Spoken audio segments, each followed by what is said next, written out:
Moi aujourd'hui je vous présente ma nouvelle montre.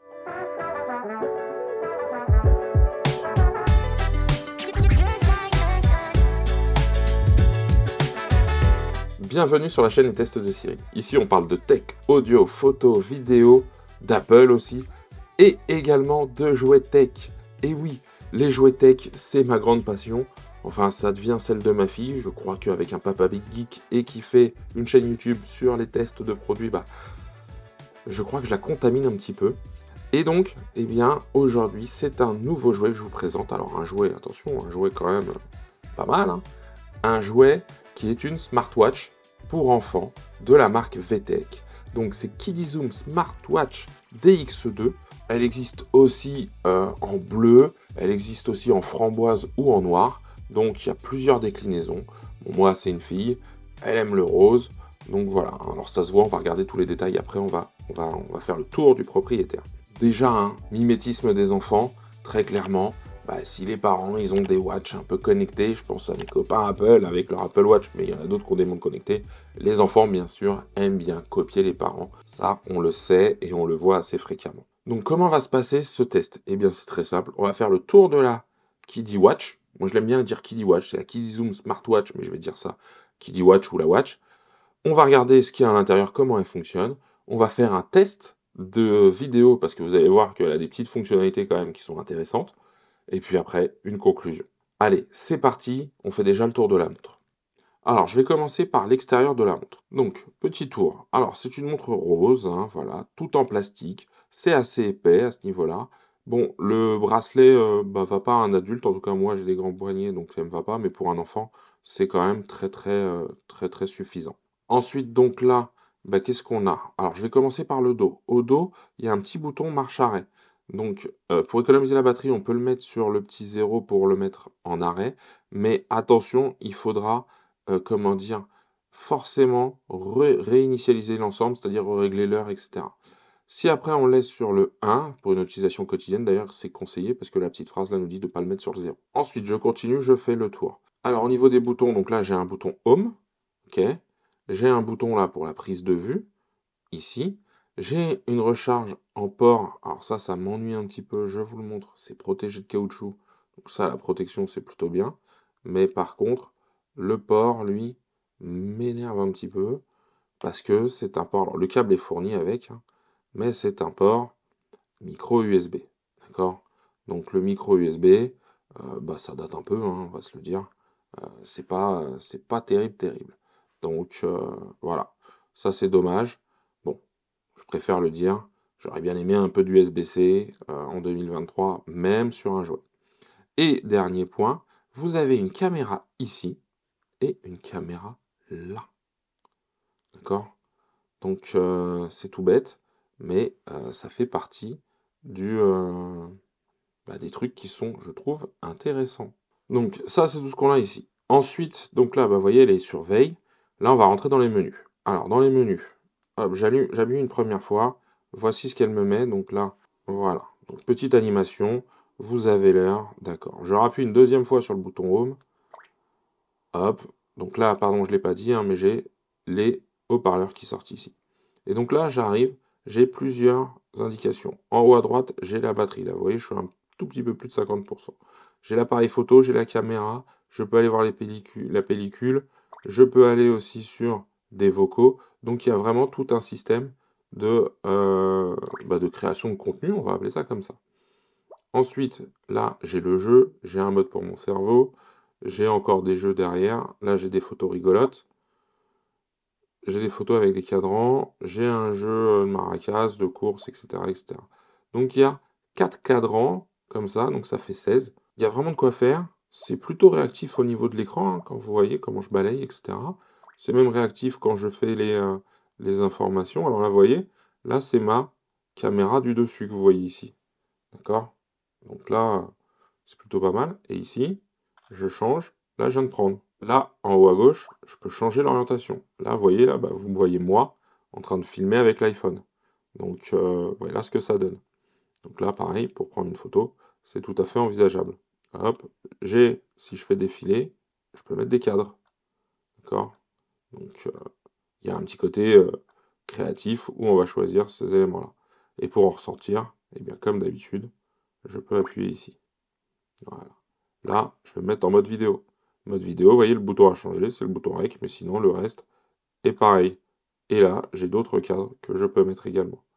Je peux donc mettre ici, et ce qui est dommage, vous voyez, mais c'est qu'on voit moins un petit peu les boutons ici. Mais c'est pas grave. Hop là, je reviens, et donc il y a de quoi faire. Hein. Donc je vais regarder un peu les jeux, et pareil, dans les jeux, il y a de quoi faire. Hein. Là, vous voyez, je peux faire défiler.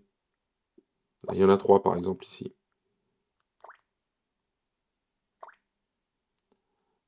Il y a des défis, retrouver l'intrus, une chasse au trésor, et on voit une atteinte de niveau, etc. C'est quand même plutôt intéressant. Là, c'est un jeu de précision. Voilà, vous entendez un petit peu le son. Je fais Start. Ah, ça, c'est, pardon, non, ça, c'est, il faut bouger. Alors, vous voyez, il faut continuer de bouger. Donc là, vous devez faire 61 pas pour retrouver le monstre. Alors, il doit y avoir un... Voilà, vous voyez, alors, il y en a qui ont compris le truc. Hein. Ah, voilà. J'ai mis un peu le temps, vous voyez, des petits jeux entre-temps, ça me demande de bouger. Bon, en secouant la montre, on y arrive. Bon, voilà. Je sors, hein. On va pas y passer 2 heures. C'était pour vous montrer. Là, ici, créer un nouveau cadran photo. Voilà, vous voyez. Soit avec une photo, soit on la prend, soit on va chercher dans l'album. Et bien sûr, il y a un bouton réglage. Donc, le volume sonore. Donc, il y a pas mal de niveaux. Hein. Et on peut coupler le volume. Réglage avancé. Les fonds d'écran. Un réveil. On peut mettre des effets sur le fond d'écran, régler l'heure, régler la date, la luminosité. Toujours pour un souci de batterie. Là, pour la vidéo, je le mets à fond. Et on a fait le tour. L'autonomie, puisqu'on vient de passer, je viens d'en parler, la montre est donnée pour 2 à 3 jours en utilisation classique et 2 semaines en utilisation réduite. Maintenant, dire ce qui va ou ce qui est une utilisation classique ou réduite, moi je sais pas. En termes de mémoire, il n'y a aucun emplacement, aucun slot pour une carte SD. Donc il n'y a que de la mémoire interne qui fait 256 mégas. Ils annoncent jusqu'à 1600 photos et 23 minutes en vidéo. C'est du jusqu'à. Donc ça, attention, comment dire, à ce qu'on peut faire. Le câble USB, enfin pardon, le port USB sert à la recharge, d'accord? Il sert également au transfert de fichiers. Donc gardez-le en tête, transfert de fichiers, pour ramener les photos et les vidéos sur votre ordinateur, bah, vous devez utiliser un câble et il sera reconnu comme, comment dire, support externe. Je reviens face à vous pour parler un peu plus en détail de la montre. Alors voilà, je viens de vous faire un tour général sur la montre. Bon, réactive, ça, il n'y a pas de problème. Le son est correct, pas mal de réglages. VTech l'annonce à partir de 5 ans. Je trouve ça plutôt pas mal. Je vais faire une petite vidéo, moi comme ça je vous montrerai la qualité, vidéo complète. Là je vais la faire devant vous. Hein. Donc hop, je me mets en vidéo, je change la caméra. Voilà, je suis en train de faire une vidéo avec la VTech KidiZoom Smartwatch. À vous de vous faire une idée de la qualité vidéo et sonore du produit. Bon, donc là maintenant, eh bien, je peux soit la rejouer, et hop, ici, hein, vous voyez, je vais le mettre ici. Voilà, je suis en train de faire une vidéo avec la VTech KidiZoom Smartwatch. À vous de vous faire une idée de la qualité vidéo et sonore du produit. Donc bien évidemment, bah, je peux supprimer, etc., garder, faire défiler pour voir toutes les vidéos qu'il y a eu ou pas. Mais bon, c'est un jouet, ça reste un jouet. Les enfants aiment bien faire les espions. Moi, ma fille, elle a adoré faire comme ça. Parce que comme il y a la petite caméra ici, elle le tient comme ça et puis elle fait. Il me voit pas, il voit pas que je le filme, il voit pas que je le prends en photo. Donc ça, elle a bien aimé. L'heure, elle aime bien le côté heure, donc lire l'heure, etc. Sachant qu'on peut choisir analogique ou numérique. Hein, on peut mettre un cadran avec des aiguilles si on a envie. Donc moi, il y a tous ces côtés-là que j'ai trouvé très intéressants sur cette smartwatch de VTech, la KidiZoom DX2. Au niveau des petits bémols, eh bien, la batterie tient longtemps. Ça, c'est vrai. Ça, pour l'instant, moi, ça marche bien. Donc, il n'y a pas de souci. Après, ça dépend comment votre enfant va l'utiliser. Donc, il y a plusieurs trucs qui sont intéressants sur ce produit-là. Bon, maintenant, la qualité audio-vidéo, pas folle, mais ça reste un jouet. La mémoire de 156 mégas, pas fou non plus.